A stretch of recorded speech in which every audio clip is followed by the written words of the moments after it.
오늘은 우리가 성령으로 살 때 어떤 일들이 일어나는지 한번 생각해 보도록 하겠습니다. 오늘 우리가 읽은 본문의 말씀을 보시면 그 유명한 성령의 9가지 열매가 나오고 있습니다. 사랑과 희락과 화평과 오래 참음, 자비, 양성, 충성, 그리고 온유와 절제. 이 9가지 열매, 성령의 9가지 열매라고 하는데, 이 같은 것을 막을 수 있는 법이 없다고 말씀하고 있습니다. 언제 여러분 이런 열매가 열리는 것입니까? 이 9가지 열매가 여러분 성령의 열매라고 했으니, 성령을 따라 행할 때 성령께서 주시는 열매라는 것입니다. 다시 말씀드리겠습니다. 성령이 주시는 열매이기 때문에 우리가 성령을 따라 살게 되면 성령께서 우리에게 주시는 것이라는 거예요. 그런데 여러분, 이 9가지의 열매들에 가만히 이렇게 한번 생각을 해보면 사실 인간의 어떠함과는 상관없는 것들입니다. 인간의 본성과는 상관없는, 일말에 조금이라도 인간에게 있는 것으로 인하여서 생기는 것이 아니라는 것입니다. 전적으로 성령께서 하나님에게 있는 것들인데, 하나님에 있는 것을 인간에게 주시는 거예요. 언제? 성령을 따라 행할 때 인간에게는 조금도 있는 것이 아닌데 성령께서 주시는 것이라는 거죠. 어제 우리가 15개의 죄의 열매를 생각해 보았습니다. 죄의 열매도 있습니다. 성령의 9가지 열매가 있는데 죄는 15가지의 죄의 열매가 있다고 그랬어요. 사실 여러분, 우리가 말만 들어도 악할 수 있는 그런 혐오스러운 것들이 나오고 있지 않습니까? 음행, 제일 먼저 나오는 것이 음행이라는 거예요. 우상숭, 더러운 것, 호색, 여러분 이런 것들은 인간의 정욕으로 말미암아 나타나는 것이라고 그랬습니다. 원수 맺는 것, 그리고 분내는 것, 시기하고, 그리고 당짓는 것, 분열하는 것, 이단, 여러분 이런 모든 것들은 어디에서부터 나오는 것이라고 그랬습니까? 자기 숭배에서부터 시작되는 것이라고 그랬어요. 그리고 여러분, 투기와 술취, 분쟁과 시기와 분냄, 당짓는 것, 분열하는 것, 이단, 이런 것들은 인간이 높아지고 싶어하는 그런 마음들, 교만함이라고 이야기하는데, 마음속에 우리 죄성 가운데 교만한 마음이 있잖아요. 여기에서부터 시작된 범죄라는 것입니다. 죄악의 열매라는 것입니다. 그리고 투기와 술취함과 방탕함, 이런 것들은 여러분 탐욕으로부터 시작되는 거예요. 더 많이 쌓아가고 싶은 거. 여러분 그런 모든 것들로부터 여러분 투기와 술취함과 방탕함, 쾌락을 추구하고 싶어하는 그런 마음들, 바로 여기에서부터 시작되는 것이죠. 그런데 여러분 이 모든 것들이 바로 인간의 죄성으로부터 시작되는 거예요. 그러니까 여러분 마음속에 죄성이 있는데 외부로부터 악한 사단의 유혹이 오게 되면 내 마음속에 있는 죄성과 악한 사탄의 유혹이 결탁이 되어서 죄의 열매가 열리게 되는 것입니다. 그러니까 여러분 나로부터 시작되는 거예요. 죄의 열매들은 나의 본성으로부터 시작되는 것이죠. 그러나 여러분 성령의 열매의 특징은 무엇입니까? 인간으로부터 기인된 것이 아니라 전적으로 성령께서 주시는 것이라는 거예요. 성령에 의해서만 우리에게 은혜로 주어지는 것들, 그래서 오직 성령을 따라야 성령이 주신다는 것입니다. 그렇다면 여러분, 성령을 따른다는 말은 어떤 의미가 있겠습니까? 여러분 그 첫 번째 단계가 24절 말씀이에요. 육체와 함께 그 정욕과 탐심을 십자가에 못 박아야 된다는 것이죠. 내 마음속에 있는 죄성을 십자가에 못 박아야 된다. 우리가 예수님을 믿는다는 것은 어떤 의미가 있느냐면, 십자가에 달리신 그 예수 그리스도로 말미암아 나의 마음속에 있는 정욕과 탐심과 교만함과 그리고 간악한 것들, 거짓됨, 이런 죄성들을 십자가에 못 박아 죽여야 된다라는 거예요. 죄성이라는 것은 여러분 아까 전에도 말씀을 드렸지만 아직 범죄는 아닙니다. 죄악은 아닙니다. 죄성은 내 안에 본성으로 있는 거예요. 근데 여러분, 외부의 자극에 반응하여서 그 즉시 죄가 되게 하는 것이죠. 그래서 죄에 대해서 원천봉쇄하기 위해서 내 안의 죄성을 자꾸만 십자가에 못 박아 죽이는 일들이 필요한 것입니다. 그것이 여러분 무엇이라고 그랬습니까? 성령나무에 계속해서 우리가 영양분을 공급해 주면 십자가에 내 죄성과 내 모든 탐심, 정욕, 교만함, 우상숭배, 자기를 숭배하고 싶어하는 자기 집착, 이런 것들을 십자가에 못 박을 수가 있다고 그랬어요.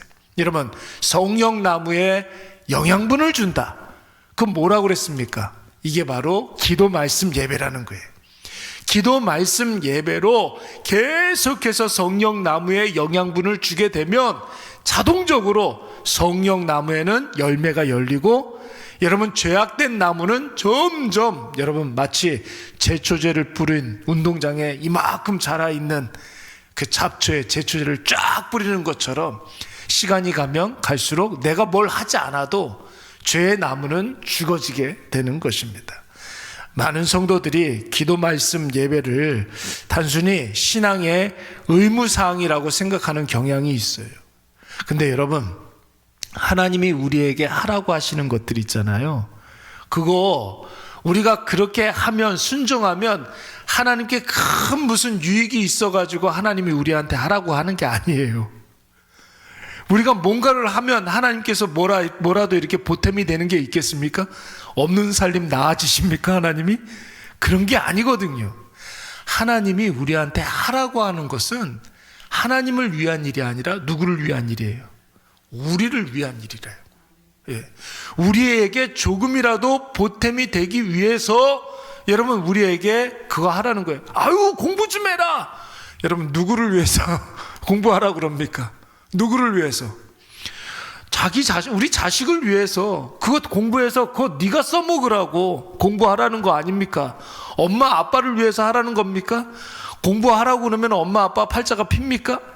물론 그런 경우도 좀 덜어 있겠죠. 자식이 잘 되면 부모 팔자가 피기도 하겠죠. 근데 여러분, 하나님께서 우리에게 하라고 하시는 것들은 우리를 위해서 하라는 거예요. 한번 보세요, 여러분. 기도하면 누가 좋습니까? 제가 좋은 건 내가 좋은 거예요. 나의 연약함을 고백할 수밖에 없죠. 기도는 여러분, 나의 부족함을 하나님 앞에 고백하고 하나님의 전능하심을, 도우심을 구하는 것입니다. 그러니까 여러분, 기도하면 하나님께는 물론 여러분 영광이 되기는 하겠지만은 내 안에 있는 정욕과 탐심이 못 박아지고 나의 부족함이 채워지는 놀라운 역사가 일어날 줄로 믿습니다. 말씀을 여러분 깊이 묵상하게 되면 누가 좋아요? 내가 좋은 거죠. 하나님의 뜻과 하나님의 계획하심을 알고 깨닫게 되는 것이에요. 하나님이 말씀을 주신 이유가 무엇입니까? 인생의 여러 가지 갈림길에서 어디로 가야 할지 모르는데 나침반으로 우리에게 말씀을 주신 거예요.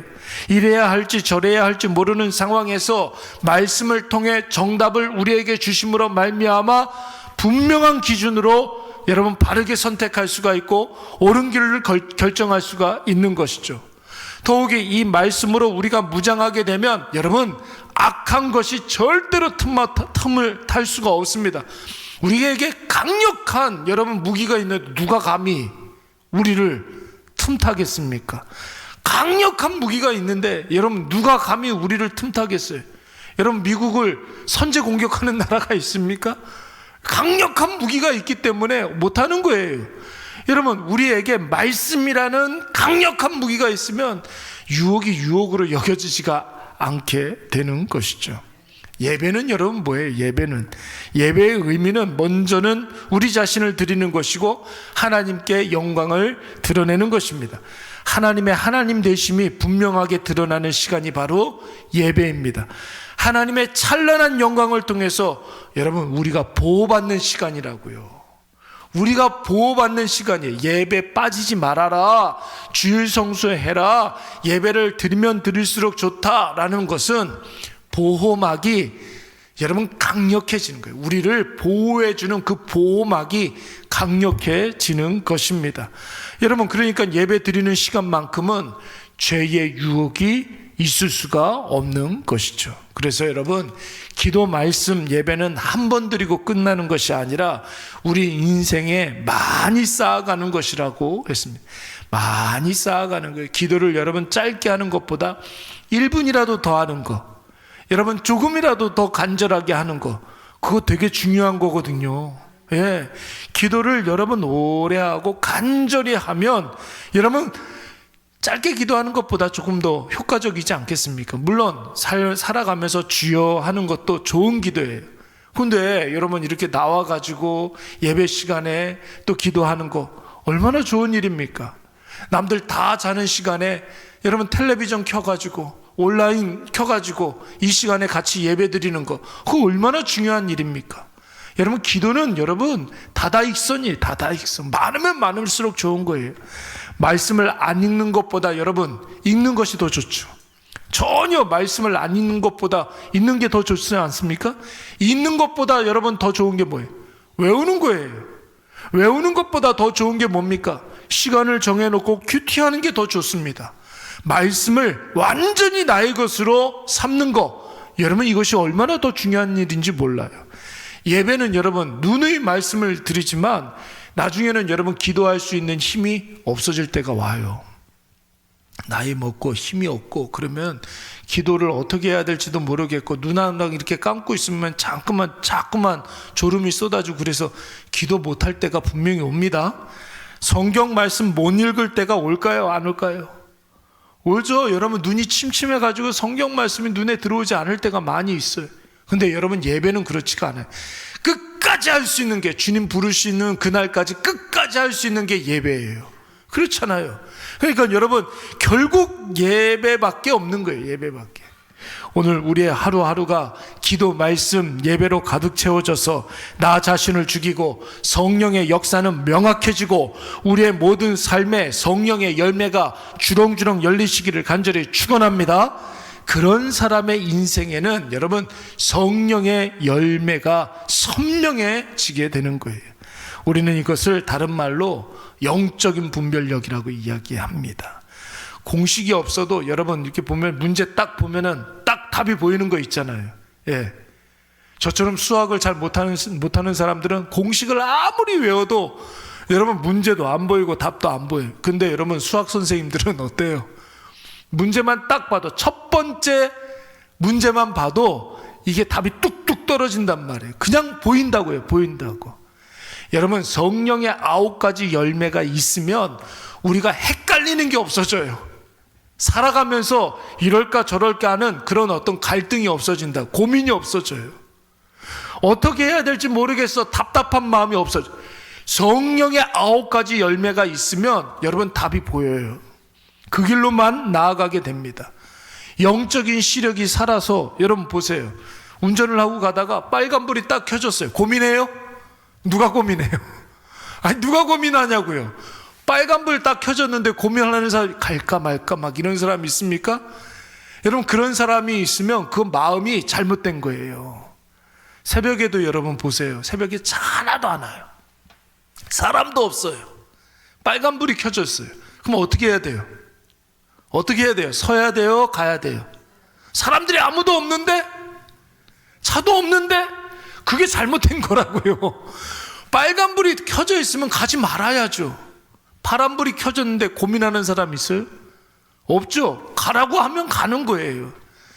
여러분 이 성령의 9가지 열매가 우리 마음속에 열매로 주렁주렁 매달려 있으면은 고민 안 돼요. 전혀 여러분 삶이 고민이 없습니다. 여러분 한번 생각을 해보세요. 무엇이 된장인지 무엇이 된장이 아닌지 여러분 그거 고민하는 사람 있습니까? 그거 없거든요. 무엇이 마귀인지 무엇이 성령인지 여러분 꼭 기도해 봐야 압니까? 여러분 말씀을 찾아봐야 아는 거예요? 딱 보면 안다고요. 이게 마귀가 하는 일인지 아니면 이게 성령이 하는 일인지. 성령을 따라 살면 성령만 보여요. 여러분 성령이 아닌 것은 여러분 조금도 우리가 고민되어지지가 않습니다. 여러분 이것이 바로 복된 삶인 줄로 믿습니다.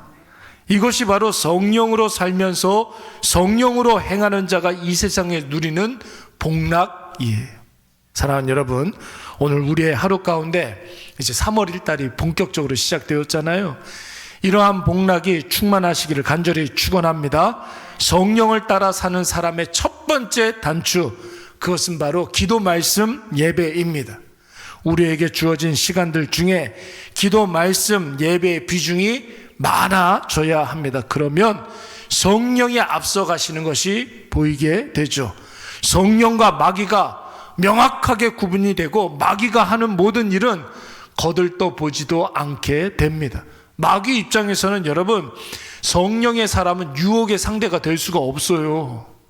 아니, 쳐다도 안 보는데 유혹을 뭐 별짓을 해도 여러분 쳐다도 안 보는데 유혹이 안 되잖아요. 그러면 유혹할 필요가 없는 거예요. 그러면은 여러분, 이런 사람들은 마귀가 가만히 유혹도 못하고 가만히 이렇게 쳐다만 보게 되는 거예요. 닭 쫓던 게 지붕만 쳐다보게 되는 것이죠.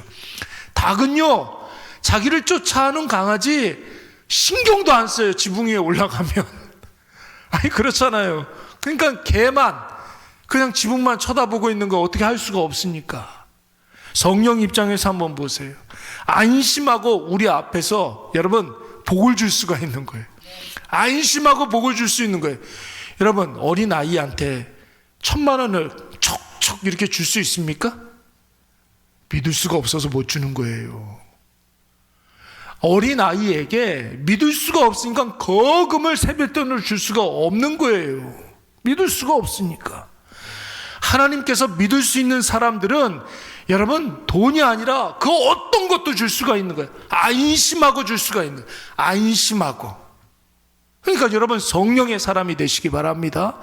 그 사람을 통해서 놀라운 역사가 일어날 수가 있으니까 여러분, 안심하고 복을 받아 누릴 수 있는 복된 삶이 되시기 바랍니다. 그래서 여러분, 사랑과 희랑과 화평과 오래 참은 자비, 충성, 양선, 그리고 온유, 절제, 이 풍성한 열매를 맛보고 그 성령의 열매의 능력을 삶으로 체험하시고 승리하시는 저와 여러분이 되시기를 간절히 축원합니다. 우리 잠깐 기도하겠습니다.